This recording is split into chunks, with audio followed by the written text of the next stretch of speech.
Bismillahirrahmanirrahim. Assalamualaikum warahmatullahi wabarakatuh. Jadi di sini saya akan menjelaskan soal middle test pada mata kuliah Ilmu Komunikasi dari dosen Ibu Rizqiyatul Hasanah SSMSOS. Dan perkenalkan, nama saya Megawati dengan NIM 230104 030141. Langsung saja kita akan memasuki peta konsep atau mind mapping. Soal nomor 1, pengertian, ruang lingkup, hakikat, urgensi, dan relasi komunikasi dengan ilmu dakwah. Nomor 2, proses komunikasi. Nomor 3, sejarah dan perkembangan komunikasi. Nomor 4, prinsip komunikasi umum maupun prinsip komunikasi Islami. Nomor 5, model-model komunikasi. Dan nomor 6, jenis, bidang, dan konteks komunikasi. Baik, saya akan menjelaskan pada soal nomor 1.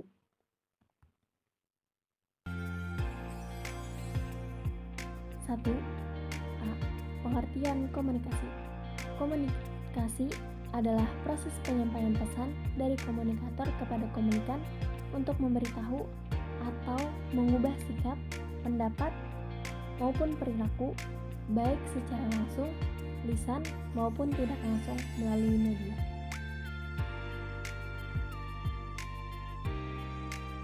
B. Ruang lingkup komunikasi. Ruang lingkup komunikasi mencakup berbagai aspek yang terkait dengan proses pertukaran informasi dan makna antara individu atau kelompok. Ini termasuk komunikasi interpersonal, komunikasi kelompok, komunikasi organisasi, komunikasi massa, komunikasi verbal dan non-verbal, komunikasi formal dan informal, komunikasi antar budaya, dan yang terakhir, teknologi komunikasi. Ruang lingkup komunikasi sangat luas dan melibatkan berbagai konteks, teknik, dan teori yang mempengaruhi bagaimana pesan disampaikan, diterima, dan dipahami. Oke, saya di sini akan sedikit menjelaskan bagian-bagian komunikasi ini. Yang pertama tadi, komunikasi interpersonal. Ini artinya komunikasi antara dua orang atau lebih, baik secara langsung maupun tidak langsung. Yang kedua, komunikasi kelompok. Komunikasi yang terjadi dalam konteks kelompok atau tim di mana beberapa individu berinteraksi bersama. Yang ketiga, komunikasi organisasi. Komunikasi yang terjadi di dalam organisasi atau perusahaan, termasuk komunikasi hierarkis atau lateral. Yang keempat, komunikasi massa.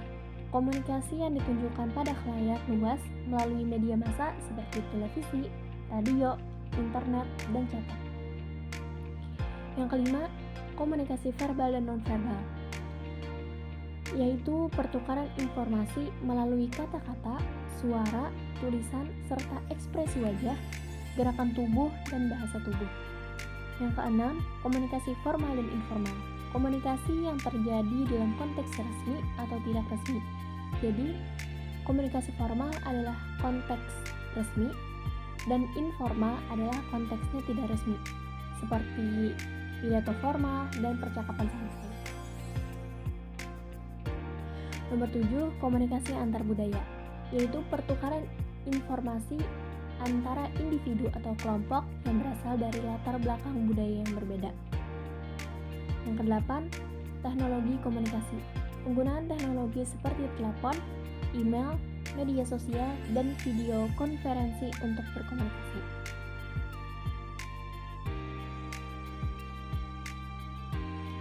Kita memasuki pada bagian C, hakikat komunikasi.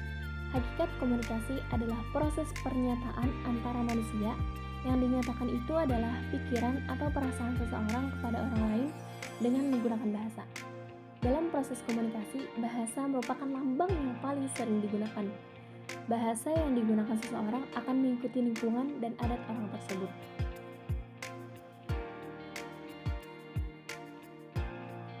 D.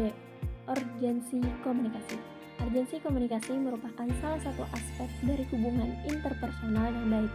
Tanpa komunikasi, kita akan sulit untuk menghindari kerentanan interaksi manusia.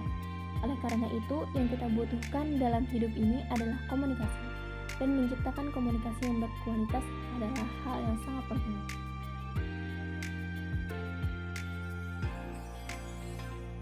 Yang E, relasi ilmu komunikasi dengan ilmu dakwah.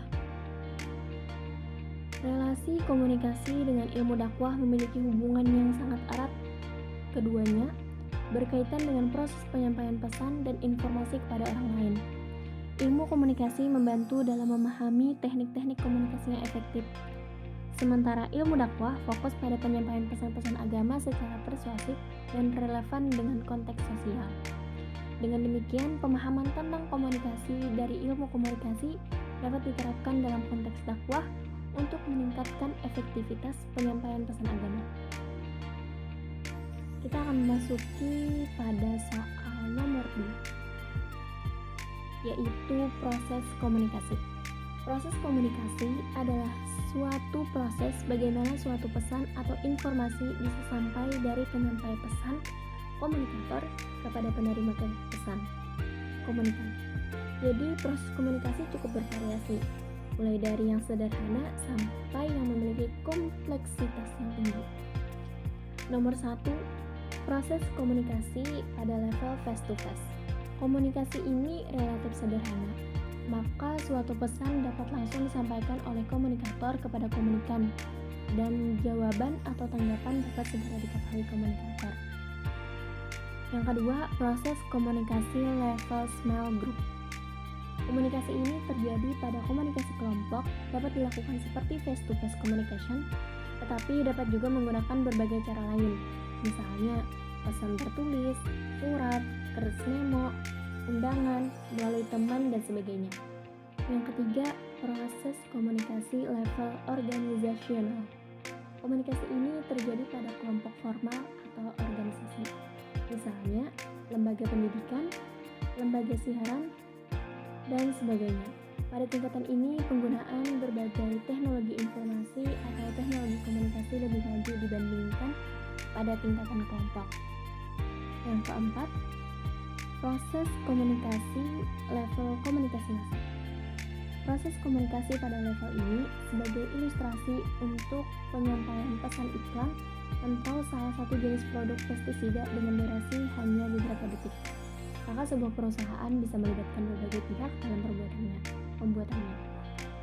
Mereka harus menentukan aktor atau aktris yang dipandang tepat yang dapat memberi dampak yang besar pada pemasaran produknya. Kita memasuki pada soal nomor 3.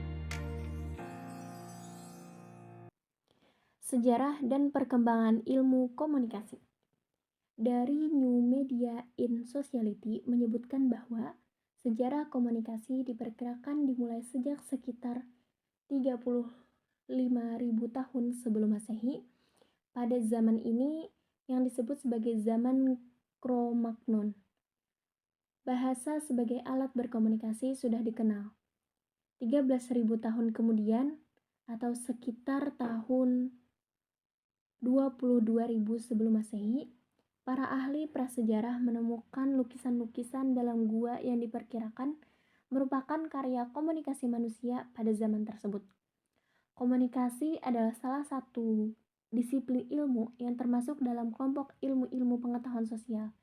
Secara umum, sejarah perkembangan ilmu komunikasi dapat dibagi menjadi 4 periode, yaitu yang pertama, periode tradisi retorika dimulai sejak zaman Yunani kuno. Pengertian retorika menurut Aristoteles menunjukkan kepada segala upaya yang bertujuan untuk persuasi. Lebih lanjut, Aristoteles menyatakan bahwa retorika mencakup 3 unsur, yaitu ethos, kredibilitas sumber, pathos, hal yang menyangkut emosi perasaan, logos, hal yang menyebut fakta. Dengan demikian, upaya persuasi menurut Aristoteles menuntut 3 faktor tersebut, yaitu kredibilitas dan pelaku komunikasi yang melakukan kegiatan persuasi, kemampuan untuk merangsang emosi atau perasaan dari pihak yang menjadi sasaran, serta kemampuan untuk mengungkapkan fakta-fakta yang mendukung. Yang kedua, periode pertumbuhan dari 1900 hingga Perang Dunia I. Pertumbuhan komunikasi sebagai salah satu disiplin ilmu sosial. Sedikitnya ada 3 perkembangan penting yang terjadi pada masa ini. 1. Penentuan teknologi komunikasi seperti telepon, telegraf, radio, dan TV. Yang kedua, proses industrialisasi dan modernisasi yang terjadi di negara-negara Eropa Barat dan Amerika. Yang ketiga, pecahnya Perang Dunia I dan II. Memasuki periode yang ketiga, yaitu periode konsolidasi yang terjadi pada Perang Dunia II hingga 1960-an. Periode ini disebut sebagai periode konsolidasi. Delia dalam Berger dan Cafe 1987. Yang A. Adopsi pembendaharaan istilah-istilah yang dipakai secara seragam. Yang B. Munculnya buku-buku yang membahas tentang pengertian dan proses komunikasi. Yang C. Adanya konsep-konsep baku tentang dasar-dasar proses komunikasi. Pendekatan komunikasi telah menjadi suatu pendekatan yang lintas disipliner dalam arti mencakup berbagai disiplin ilmu lainnya, karena disadari bahwa komunikasi merupakan suatu proses sosial yang kompleks. Periode yang keempat yaitu periode teknologi komunikasi dari tahun 1960-an hingga sekarang. Secara institusional, kepesatan perkembangan ilmu komunikasi pada masa sekarang ini tercermin dalam beberapa indikator. Periode masa sekarang juga disebut sebagai periode teknologi komunikasi dan informasi. Dampak sosial dan teknologi interaktif seperti komputer, komunikasi manusia, mesin, dampak telekomunikasi terhadap hubungan antar budaya, serta aspek-aspek yang menyangkut manajemen informasi.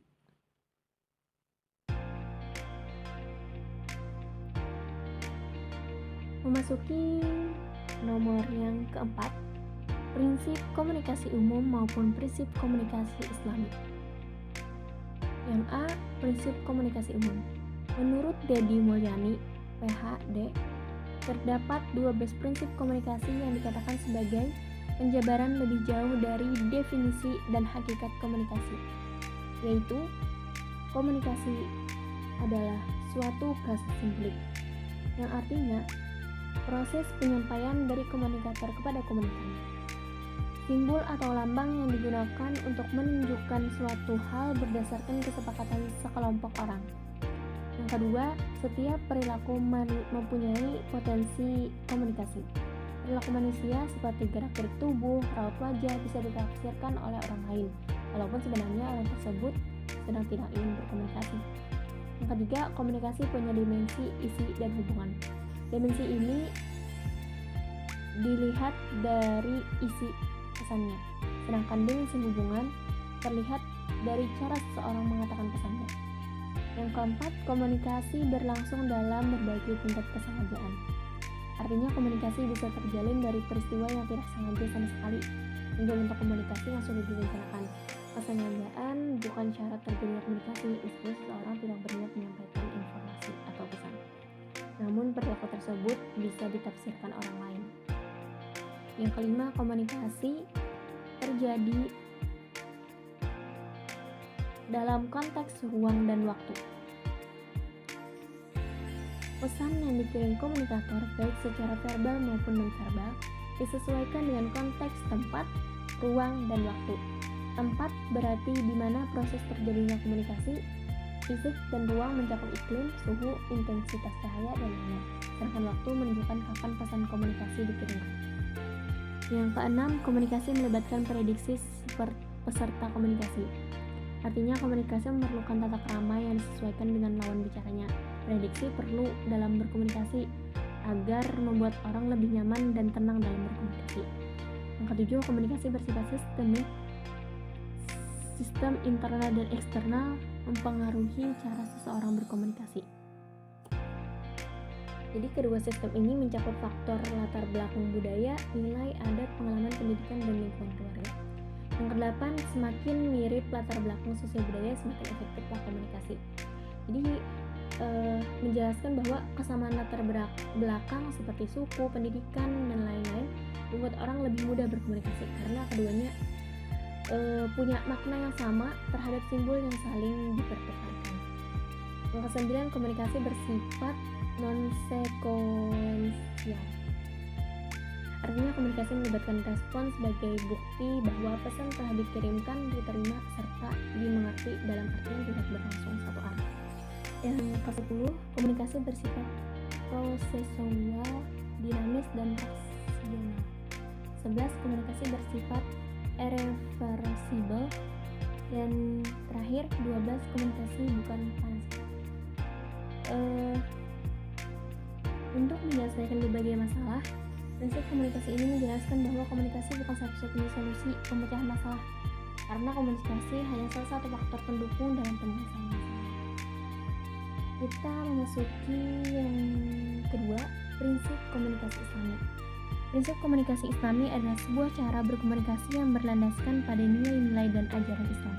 Prinsip-prinsipnya berakar pada Al-Quran dan Hadis, dan tradisi Islam kaya akan panduan untuk menjalin komunikasi yang efektif dan bermoral.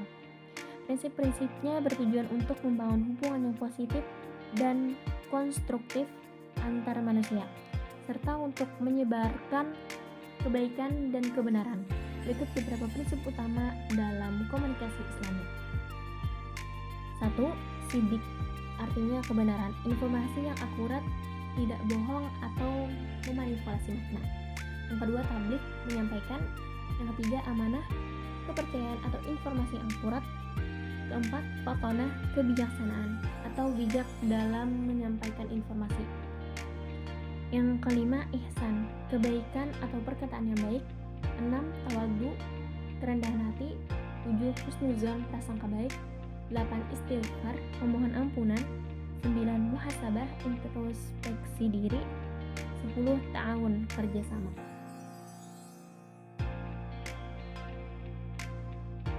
Kita masuki soal nomor 5, model-model komunikasi. Nomor 1, model komunikasi linier atau satu arah. Model komunikasi yang sangat sederhana dan menggambarkan komunikasi berlangsung secara satu arah. Yang kedua, model komunikasi dua arah atau sirkular. Proses komunikasi dua arah atau oleh dua orang atau lebih komunikator. Interaksi model komunikasi ini menggambarkan komunikasi berlangsung secara dua arah. Umumnya interaksi digunakan dalam media baru yang merujuk pada interaksi model Osgood dan Charm, yaitu komunikasi yang saling memberikan umpan balik. Yang ketiga, model komunikasi transaksional. Model komunikasi yang menekankan pada pentingnya peran pengirim pesan dan penerima pesan dalam proses komunikasi yang berlangsung dua arah. Model komunikasi transaksional mengaitkan komunikasi dengan konteks sosial, konteks hubungan, dan konteks budaya. Dalam model ini digambarkan bahwa kita berkomunikasi tidak hanya sebagai ajang untuk pertukaran pesan, melainkan untuk membangun hubungan. Model ini menggunakan model Burnham.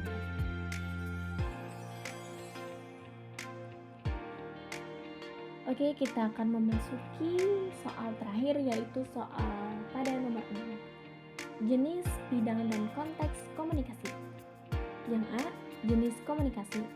Jenis komunikasi ada sekitar 15 jenis. Namun saya di sini akan menjelaskan 5 jenis komunikasi. 1. Komunikasi verbal. Komunikasi dengan menggunakan simbol verbal serta menggunakan kata dari satu maupun lebih bahasa. Komunikasi verbal dapat berupa lisan maupun tertulis. Yang kedua, komunikasi nonverbal. Cara melakukan komunikasi nonverbal ini adalah tanpa menggunakan kata atau mengeluarkan kalimat dari mulut, tetapi dengan cara melakukan suatu tindakan untuk menyampaikan suatu informasi. Contohnya ekspresi wajah, bahasa tubuh, sentuhan, penampilan, gaya rambut, dan lain-lain. Memasuki jenis yang ketiga, komunikasi formal. Komunikasi yang terjadi di antara organisasi maupun perusahaan dengan tata cara yang telah diatur dengan struktur organisasi, contoh ketika seminar. Yang keempat, komunikasi informal. Komunikasinya tanpa ada aturan, contohnya seperti gosip maupun kabar burung. Yang kelima, komunikasi non-formal. Komunikasi yang memiliki sifat formal serta informal, kegiatan yang sifatnya adalah pribadi dari anggota organisasi atau perusahaan. Contohnya adalah acara ulang tahun perusahaan, nota organisasi, dan lain sebagainya. Yang B, bidang komunikasi. Bidang-bidang komunikasi mencakup beragam disiplin ilmu. Setiap bidang mempelajari cara manusia berinteraksi, menyampaikan pesan, dan membangun pemahaman antara individu atau kelompok. Berikut beberapa disiplin ilmu. 1. Komunikasi massa. Memahami bagaimana pesan disampaikan kepada khalayak melalui media massa seperti televisi, radio, surat kabar, internet. Ini mencakup penelitian tentang efek media, agenda setting, dan analisis pesan media. 2. Komunikasi bisnis. Fokus pada cara komunikasi digunakan di dalam organisasi dan antara organisasi untuk mencapai tujuan bisnis. Ini meliputi komunikasi internal, eksternal, pemasaran, dan manajemen merek. Yang ketiga, komunikasi interpersonal. Mempelajari interaksi komunikasi antara individu secara langsung. Ini termasuk keterampilan seperti mendengarkan, membangun hubungan, dan menyelesaikan konflik.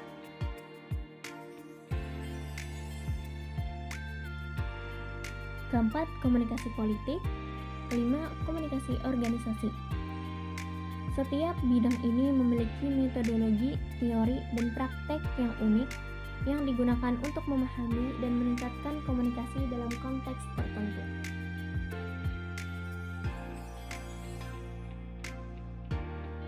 Yang C, konteks komunikasi. 1.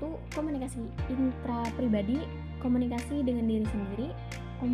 Yang kedua, komunikasi antar pribadi, komunikasi antara orang-orang secara tatap muka yang kemungkinan setiap pesertanya menangkap reaksi orang lain secara langsung, yang melibatkan hanya dua orang seperti dua sahabat dekat, guru, dan murid dan sebagainya.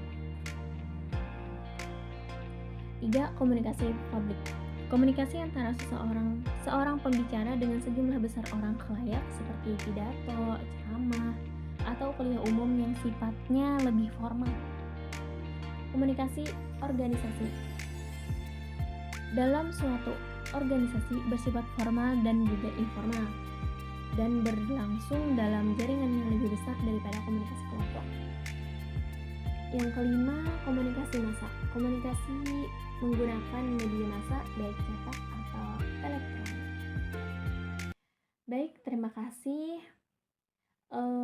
Mungkin hanya itu yang dapat saya sampaikan pada pembahasan tugas kali ini. Salah hilapnya mohon dimaafkan. Wabillahi taufiq wal hidayah, waridho wal inayah. Wassalamualaikum warahmatullahi wabarakatuh.